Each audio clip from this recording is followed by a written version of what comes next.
Okay, moving into chapter 16, there's a few more kind of wrinkles of equilibrium calculations that we want to look at.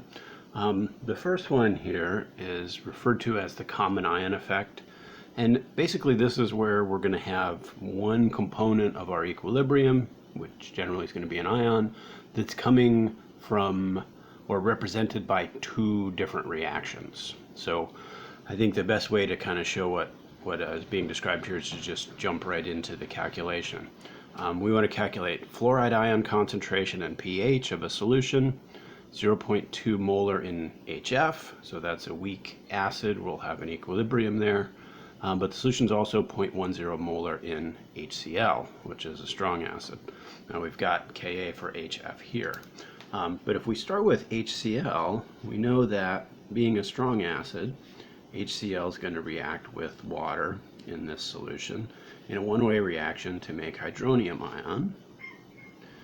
And then chloride ion will be around as well. But if this solution is 0.1 molar in hydrochloric acid, all the hydrochloric acid reacts. This solution is going to be 0.1 molar in H3O+. Now the common ion effect is what effect does that concentration of hydronium have on the equilibrium we're actually looking at here, which would involve the weak acid. So hydrofluoric acid will also react in the presence of water, but that will be governed by the equilibrium constant. We'll get hydronium and also fluoride ion. Okay. Now, what's different about this case, still it's an equilibrium, we still want an ice chart, but what's different here is instead of a 0 here for hydronium, we'll have whatever concentration of hydronium is coming from the other concentration we have here. So 0.2 molar in HF, the initial conditions, this would be 0.20 molar. But hydronium, since hydronium is coming from the other reaction here, the strong acid, we already have a non-zero hydronium ion concentration under the initial conditions. Now we do have 0 for fluorine, and we've said before that zeros are important because they help us recognize direction of shift. The 0 is going to have to become a non-zero number, so we'll lose x here, gain x here, and gain x here for fluoride. Now in this particular case, right, we have a minus x here relative to 0.2 plus x here relative to 0.1.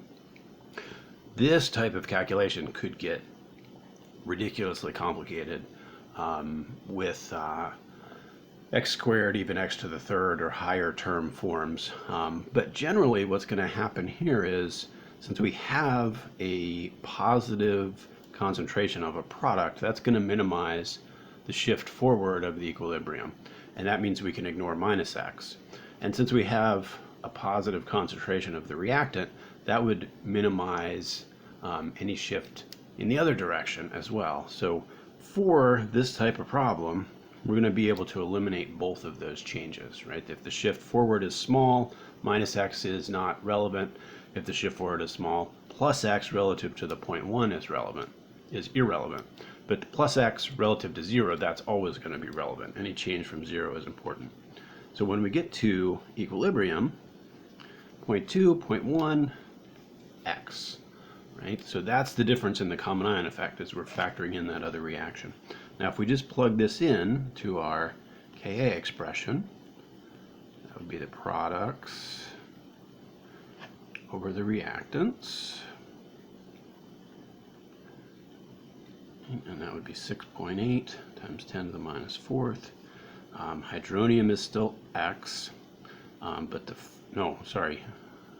x is the fluoride ion concentration. Hydronium is 0.1 times x divided by 0.2.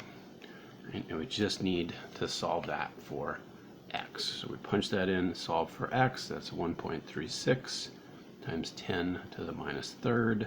That would be the fluorine ion concentration. Now the pH of the solution, right, we had 0.1 here. Now this would be 0.00136. Adding that to 0.1 here would not change the answer in terms of concentration of hydronium to 2 significant figures, but the pH of this solution would be based on the hydronium ion concentration. So if we take the negative base 10 log of 0.1, that would be 1. Right? So the pH here is really a function of the strong acid and not affected really by the weak acid. But since fluorine is only coming from dissociation of the weak acid, that is a relevant change from 0. Okay, the next two problems are related, so I think we're going to have to put those into their own video.